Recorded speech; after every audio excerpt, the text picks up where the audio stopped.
حضرت عمران بن حسین خزائی رضی اللہ تعالیٰ عنہ بیان کرتے ہیں، ایک خاتون نبی اکرم صلی اللہ علیہ وسلم کی خدمت میں حاضر ہوئی۔ وہ زنا کے نتیجے میں حاملہ ہو چکی تھی۔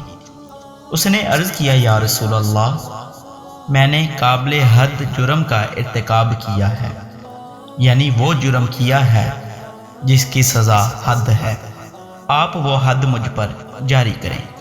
نبی اکرم صلی اللہ علیہ وسلم نے اس کے سرپرست کو بلوایا اور فرمایا، اس کا خیال رکھنا، اور جب یہ بچے کو جنم دے تو اسے ساتھ لے کر میرے پاس آ جانا۔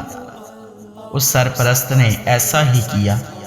نبی اکرم صلی اللہ علیہ وسلم کی ہدایت کے تحت اس عورت کے کپڑوں کو اچھی طرح باندھ دیا گیا اور نبی کریم صلی اللہ علیہ وسلم کے حکم کے تحت اسے سنسار کر دیا گیا۔ پھر آپ اس کی نماز جنازہ ادا کرنے لگے تو حضرت عمر فاروق رضی اللہ تعالیٰ عنہ نے نبی کریم صلی اللہ علیہ وسلم کی خدمت میں عرض کی، یا رسول اللہ، آپ اس عورت نماز جنازہ ادا کرنے لگے ہیں جس نے زنا کیا ہے۔ نبی اکرم صلی اللہ علیہ وسلم نے ارشاد فرمایا، اے عمر، اس نے ایسی توبہ کی ہے، اگر اسے مدینہ میں رہنے والے 70 افراد کے درمیان تقسیم کیا جائے تو ان کے لیے کافی ہو۔ کیا تمہیں اس سے زیادہ افضل کوئی عمل ملا ہے؟ اس عورت نے اپنی جان اللہ کے لیے قربان کر دی۔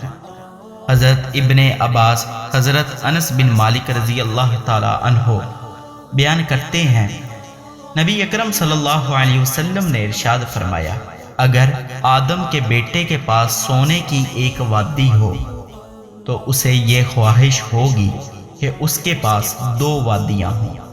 اس کا منہ صرف مٹی بھر سکتی ہے، اور جو شخص توبہ کرے اللہ تعالیٰ اس کی توبہ قبول کر لیتا ہے۔